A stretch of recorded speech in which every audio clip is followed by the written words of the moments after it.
अस्सलाम वालेकुम। 1997 में सेरेंडिप ने एक प्रोग्राम किया था ऑन पाकिस्तान और पाकिस्तान कैसे बना था। इस प्रोग्राम में हम इतने इंटरेस्टिंग लोगों से मिले थे कि मुझे याद है कि उन लोगों से बात करके हर इंटरव्यू में हम रोए थे। उसके बाद हमने देखा था कि ये वो लोग हैं जिन्होंने अपने पैशन से, अपने अज़म से पाकिस्तान असल में बनाया था।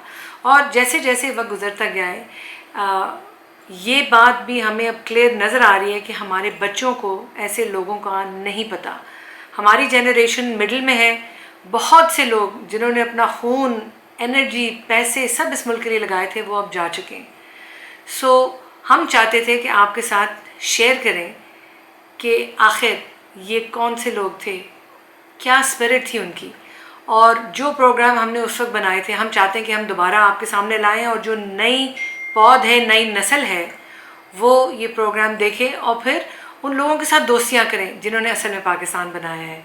कुछ दिन पहले जब मैं पाकिस्तान जिंदाबाद का ओपनिंग प्रोग्राम देख रहा था, और जैसे कि हमारे बयान किया कि वो लोग जिन्होंने अपना सब कुछ दे दिया था पाकिस्तान बनाने के लिए, बिना किसी मकसद से, बिना किसी लालच के, अनसेल्फिशली, उनका एक ही मोटिव था कि पाकिस्तान बनाना है किसी तरह से, और किस तरह से उसको आगे ले जाना है।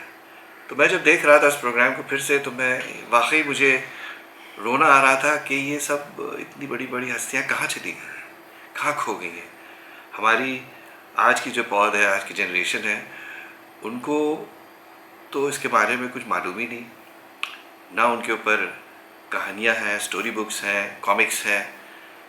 तो क्या किया जा सकता है? हमारा यही मकसद है कि किसी तरह से हम अपनी यंग जनरेशन को मोटिवेट करें और वही स्पिरिट फिर से वापस लाएं पाकिस्तान को आगे बढ़ाने के लिए। हमारी कोशिश है कि आप लोग सोशल मीडिया के ऊपर इस फिल्म को दोबारा से शेयर करें, अपने वालिदैन को दिखाएं, अपने बच्चों को दिखाएं, और इसको किसी तरीके से इन आवाज़ों को आप आगे लेके चलें। So happy viewing. पाकिस्तान जिंदाबाद। Happy independence day.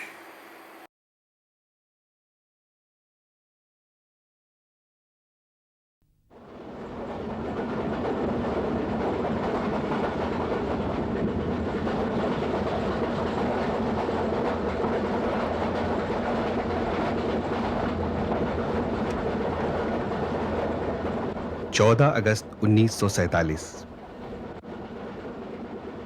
बर्रे सगीर की तारीख में एक नए सफर का आगाज हुआ। आजादी की सरहदों में दाखिल होने वाले कितने ही सरफरोश जिंदगी की सरहद को पार कर गए।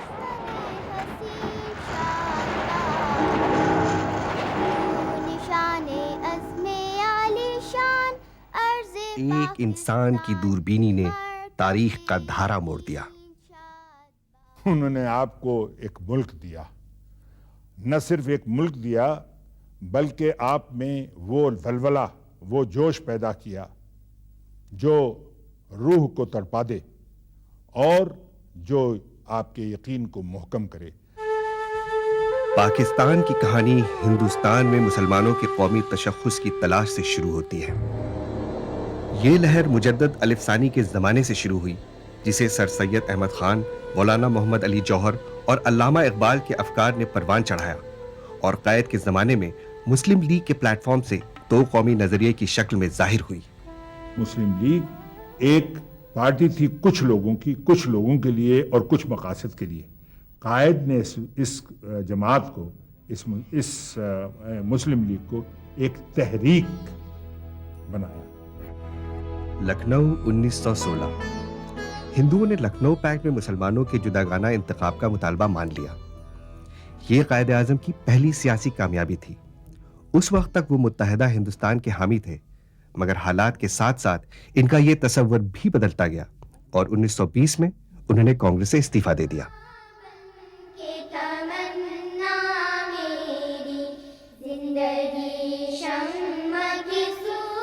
इस्लामी तसव्वुरात का अजीम तख्लीकी शायर अल्लामा इकबाल अपनी नज़्मों से मुर्दा दिलों में जिंदगी की धड़कन जगा रहा था। 1930 के खुतबा इलाहाबाद में उन्होंने एक अलहदा मुस्लिम रियासत का तसव्वुर पेश किया। پاکستان کا لفظ جو ہے یہ اسٹوڈنٹس نے کریٹ کیا تھا انگلستان میں، کیمبرج اسٹوڈنٹس نے، جن میں چودھری رحمت علی بھی بیچ میں تھے، ون آف دیم۔ جب یہ لفظ بنا تو یہ پاکستان تھا، PAKSTAN۔ پی جو ہے وہ تو پنجاب کا ہے، اے جو ہے وہ افغانیہ کا ہے، کے جو ہے وہ کشمیر کا ہے، ایس جو ہے وہ سندھ کا ہے، تان جو ہے بلوچستان کا۔ But put I into it, which stands for Islam and is the zamanat or the surety of unification between the provinces. I انہوں نے لگوایا، PAKISTAN۔ ہندوؤں نے مسلمانوں کے علیحدہ قومی وجود کو ابھی تک تسلیم نہیں کیا تھا، اور نہرو اس نظریے کو اپنی تقریروں میں عام کر رہے تھے کہ ہندوستان کی سیاسی قوت صرف کانگریس ہے۔ انہوں نے کہا کہ صرف دو جماعتیں ہیں، انڈین نیشنل کانگریس اور برطانوی سامراج، تمام اور جماعتیں لائن اپ ہو جائیں، یعنی یہ کہ وہ کام کریں جو ہم چاہتے ہیں۔ قائد اعظم نے کہا کہ ایک تیسری جماعت بھی ہے اور وہ مسلم انڈیا ہے، ہم لائن اپ نہیں ہو سکتے۔ سندھ کا بامبے پریزیڈنٹ سے جدا ہونا اس اصول پر کہ یہ جو صوبہ ہے وہ مسلمانوں کا ہے اور یہ جدا گانا ایک صوبہ بننا چاہیے، اور انگریز نے بھی اس کو کنسیڈ کیا، سب نے، ہندوؤں نے بھی کنسیڈ کیا، تو یہ ایک بہت بڑی پیش رفت تھی، اور حیدرآباد اس کا مرکز تھا۔ بنگال نے وڈی سوسائٹیز ہی میں مسلم لیگ نے وہاں سب سے لارجسٹ سنگل پارٹی کے طور پر ابھری، اور وہاں کوalition بنائی گئی فضل الحق کے ساتھ، فضل الحق کو پرائم منسٹر، اور وہاں سے شروع دن سے مسلم لیگ کی حکومت تھی، کوalition گورنمنٹ تھی۔ اس وقت یہ قومی بات نہیں تھی، نہ بلوچ کی بات تھی، نہ پٹھان کی بات تھی، نہ پنجابی کی بات تھی، بلکہ مسلمان کی بات تھی۔ اور عجیب بات تو یہ ہے کہ پاکستان کا تخیل یا مسلم لیگ کا جو بھی تھا وہ سینٹرل، وہ انڈیا میں تھا، نہ فرنٹیئر میں تھا، نہ بلوچستان میں تھا، نہ سندھ میں تھا، نہ پنجاب میں تھا۔ پنجاب تو آخر تک یونانسٹ کی حکومت تھی۔ یہ صرف اسلام کے جب کہا کہ پاکستان کا مطلب کیا، لا الہ الا اللہ، تو پھر ہر مسلمان نے کہا کہ نہیں، اب جہاد فرض۔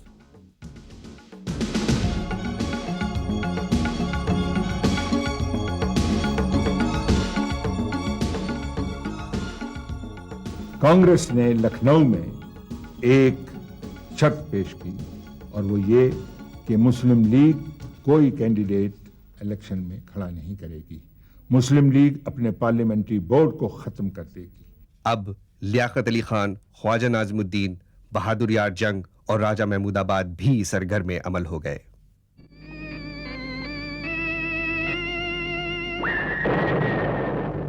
دوسری جنگ عظیم، ایک دم حالات پلٹ گئے۔ برطانوی حکومت کو نئے چیلنجز کا سامنا کرنا پڑا۔ اس نے ہندوستان کو لالچ دی کہ اگر اس نے جنگ میں برطانیہ کا ساتھ دیا تو ہندوستان کو حکومت خود اختیاری دے دی جائے گی۔ کانگریس اس موقع پر اصرار کرتی رہی کہ اسے ہندوستان کا نمائندہ تسلیم کیا جائے، لیکن انگریزوں نے جب انکار کر دیا تو کانگریس نے وزارتوں سے استعفیٰ دے دیا۔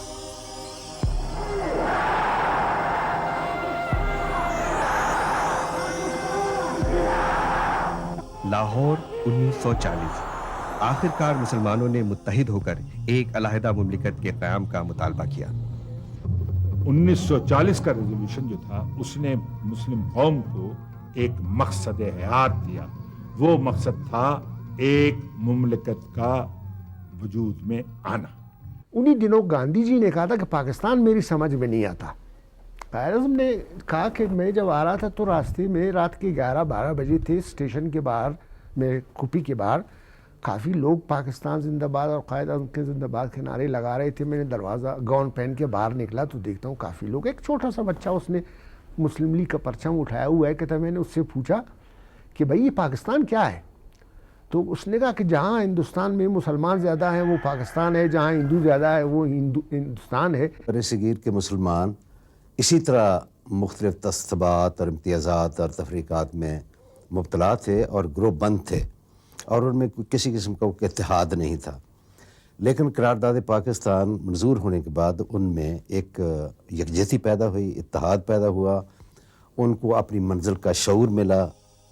یہ تحریک صرف آدمیوں تک محدود نہیں رہی، بلکہ خواتین نے نہ صرف اس تحریک میں حصہ لیا بلکہ سیکٹریٹ، پنجاب کی سیکٹریٹ میں اگر پاکستان اور مسلم لیگ کا جھنڈا لگایا تو ایک خاتون نے لگایا.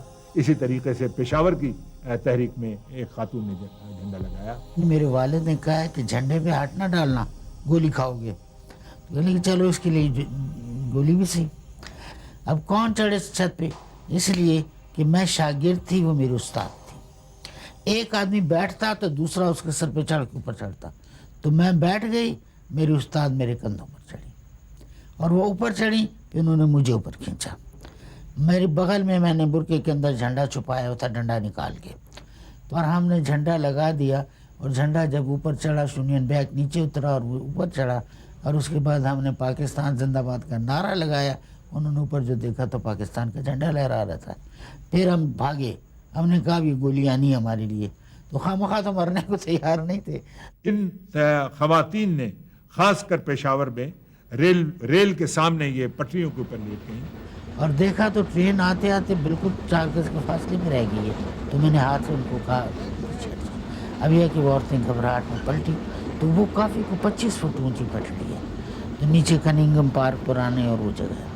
بس وہ جب اتنی بیچاری تو پھر لڑکتی کسی کی پسلیاں ٹوٹی، کسی کا ہاتھ ٹوٹا، کسی کی انگلیاں ٹوٹی، مختلف صورتوں میں. ہماری ایک لڑکی تھی جمیلہ شریف حسین، جس کے جبڑے ٹوٹ گئے تھے اور خون میں لت پت پڑی تھی، لیکن اس کی ماں سرانے کھڑی ہو کے پاکستان زندہ باد کے نعرے لگا رہی تھی. کوئٹ انڈیا موومنٹ شروع ہوئی تو اس وقت میں کالج میں تھا، اور وہ جو ایک خاندانی جو طریقہ تھا، تو I was elected as a leader of Muslim students. Quaid Azam کی لیڈرشپ ہمارے کانوں تک پہنچی، اس کا آواز پہنچا. تو ہم سب مسلم اسٹوڈنٹ علی گڑھ کے، یہاں کے سب جتنے تھے، وہ سب ہم ایک ٹیم بن گئے، اور ایکٹیو ٹیم بن کر ہم نے گاؤں میں، اسٹریٹ میں مسلمان کو جا کر تعلیم دینے شروع کی اور بتایا کہ مسلم لیگ میں اور کانگریس میں کیا فرق ہے.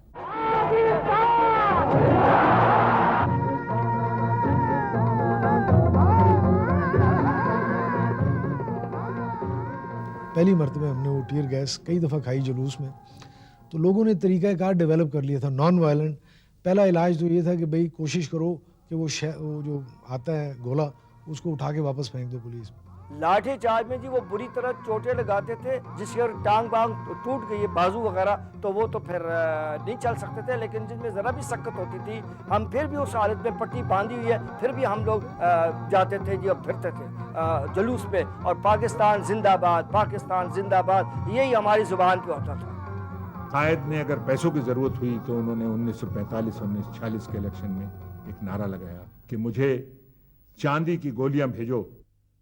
مسلمانوں نے نہ صرف چاندی کی گولیاں بنا کے بھیجی بلکہ سونے کی گولیاں بنا کے بھیجی. پاکستان اگر جب بند ہوتا ہے، یہ ٹکٹ آپ 10 روپے کا ہے تھا، اس کے بعد ہم نے 100 روپیہ جتنے ٹکٹ آپ لوگ لے 100 روپیہ دیں گے.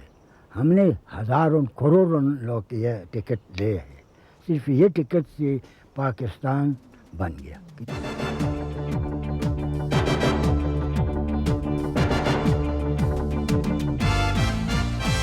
ایک دفعہ ہم اسٹوڈنٹ انہیں لاہور ریلوے اسٹیشن رابطہ کرنے کے لیے، تو ہمارے ایک دوست نے بڑھ کر ان کے ہاتھ کو پکڑ کے بوسہ لے لیا. تو قائد اعظم نے جھٹک کر وہ ہاتھ پیچھے کھینچ لیا اور کہا کہ دیکھو نوجوان، آئندہ مت ایسے کرنا، تم نے میری بھی توہین کی، اپنی توہین کی ہے. سیدھے کھڑے ہو جاؤ، اور سیدھے کھڑے رہنا ساری زندگی میں ہر میدان میں. اور قائد اعظم کی تقریر تھی، اس میں ان کی اسٹائل تھی، اس قسم کی انگریزی بھی ہم نے نہیں سنی تھی. مثلاً وہ کہہ رہے تھے ہندوز کیناٹ گیو یو پاکستان، اور ایک مرتبہ انہوں نے اردو میں ترجمہ کر کے کہا تھا پاکستان تمہارے قدموں میں پڑا ہے، تم ہاتھ اٹھا کر بڑھا کر اسے لے سکتے ہو. تو اس کا ہم نقل کیا کرتے تھے.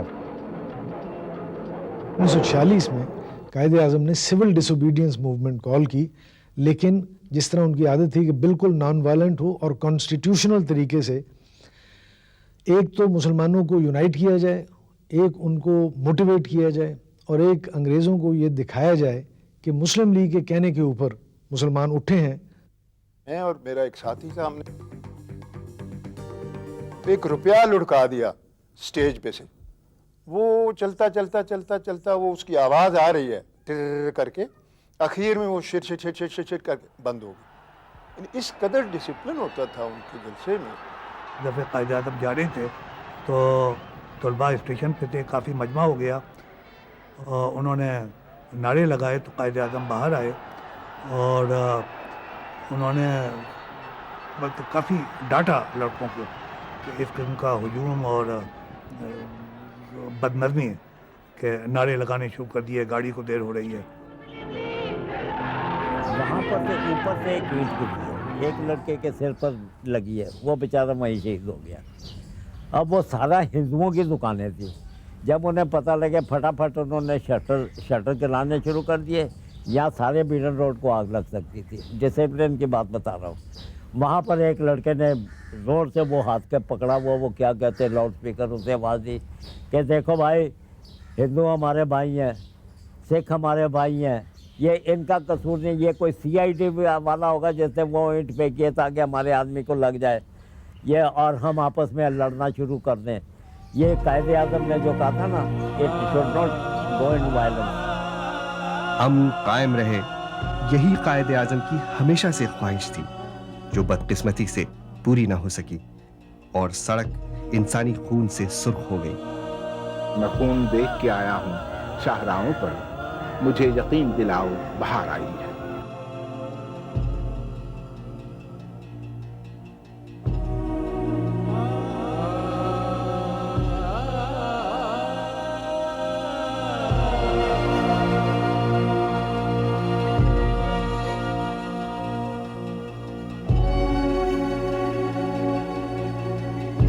इंसानियत की खिदमत को ज़्यादा अपना मकसद बनाना चाहिए, क्योंकि अगर मुल्क का बंटवारा भी हो जाए और सरहदें भी दरमियान में बना दी जाए, अगर इंसानियत से मोहब्बत आ जाए, लोगों से प्यार करना आ जाए, तो ये फैसले और ये अलहदगी इतनी बुरी तरह नहीं होती है जैसे हमारे साथ हुआ। माउंटबेटन चाहता ये था कि पाकिस्तान न बने। वो बार बार लिखता है mad mad mad Pakistan. Hindustan से उसका न सिर्फ वास्ता था बल्कि लेडी माउंटबेटन के नेहरू से बहुत दोस्ती थी। कुछ माउंटबेटन ने ऐसी चीज़ें की जो कायद को बिल्कुल पसंद नहीं थी।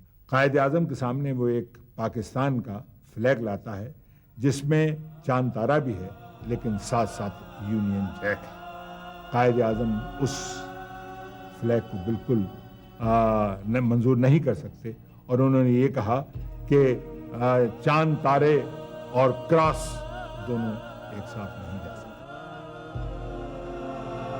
अंग्रेजों की कांग्रेस नवाज जहनियत हिंदुस्तान की तकसीम में भी रंग लाई। पाकिस्तान की बाउंड्रीज जो थी वो वेवल के जमाने में तय कर दी गई थी। ये बाउंड्रीज वीपी मेनन उन्होंने ड्रा की थी।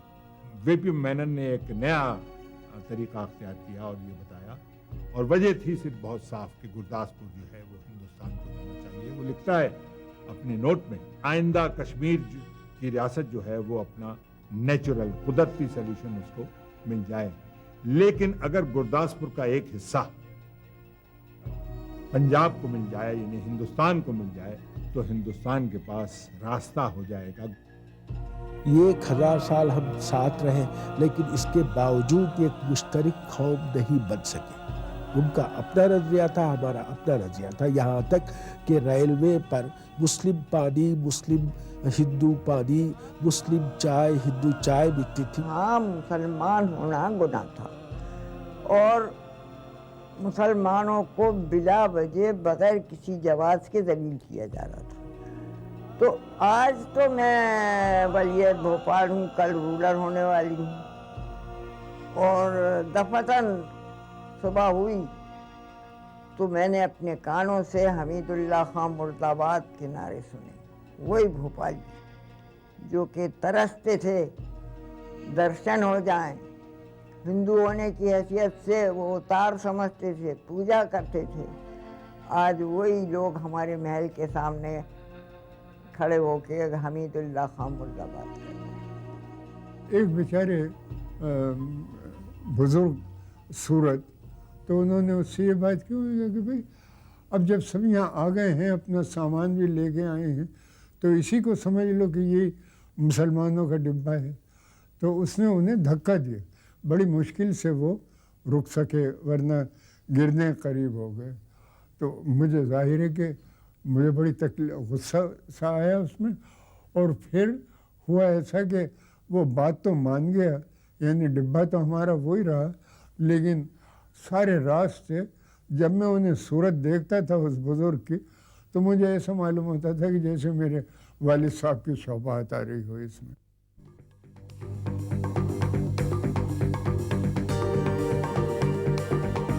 आखिर वो तारीखी लम्हा आ पहुंचा जिसका बरसों से इंतजार था।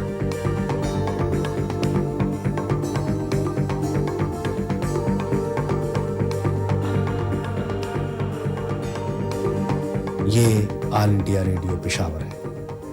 हमारे दूसरे ऐलान का इंतजार फरमाइए। उसके बाद घड़ी की सुई पूरे 12 पे आई और उसने अनाउंसमेंट की, अस्सलामु अलैकुम, ये पाकिस्तान ब्रॉडकास्टिंग सर्विस पेशावर है, आपको पाकिस्तान मुबारक।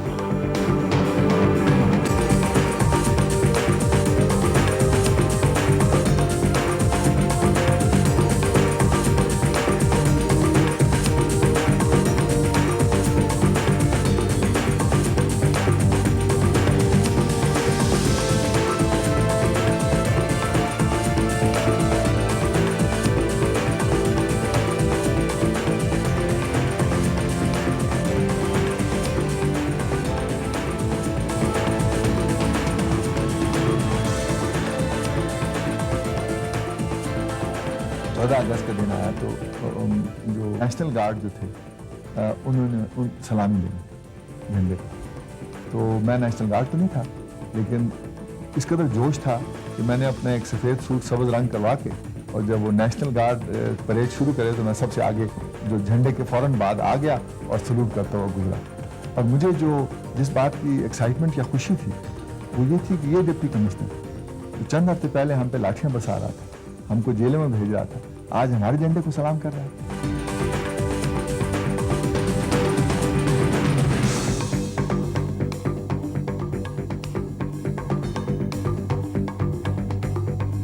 बगैर किसी ख्याल के हम लोग उसमें जहाज में ज़मीनों पे बैठे हुए और यहाँ पर आए। हमारे पास ना कोई मकान था, ना हमारे पास कपड़े थे। मैं तो बहुत पक्की पाकिस्तानी और कायदे आज़म की दिलदादा थी। बेगम लियाकत के साथ मैं काम करती रही, और चूंकि मुझे हमेशा दिमाग में ये कि ख्याल था कि अपने आप को नहीं बनाना है, इस मुल्क को बनाना है जिसके लिए जानें हम लोगों ने दी। ये कोई एक्सीडेंट नहीं था, ये 200-300 साल की एक मुसलसल स्ट्रगल थी।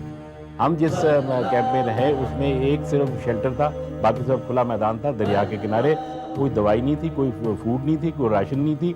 एक दिन वहाँ उसके पास एक पटरी रेल की गुजरती थी, वहाँ ट्रेन का एक्सीडेंट हो गया। 16 आदमियों की लाशें मेरे सामने से गुजरी हैं और कोई पूछने वाला नहीं था। अगर 16 आदमी 2 मिनटों में मर गए तो कोई पूछने वाला नहीं था। बाद में मेरे बड़े भाई खालिद मुस्तफा 16 साल के थे, वो ईस्ट पंजाब ड्यूटी पे गए। जब ये काफ़िले आने शुरू हुए तो वो हालत देखने के बाद, वो bड़ी सेंसिटिव तबीयत के मालिक थे, तो उन्होंने भी स्किज़ोफ्रेनिया डेवलप कर लिया।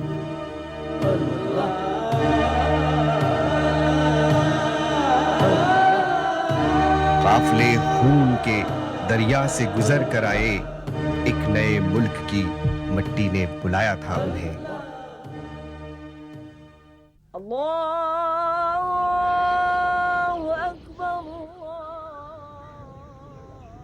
The life and the property and the religious belief should be fully protected by the state at any cost.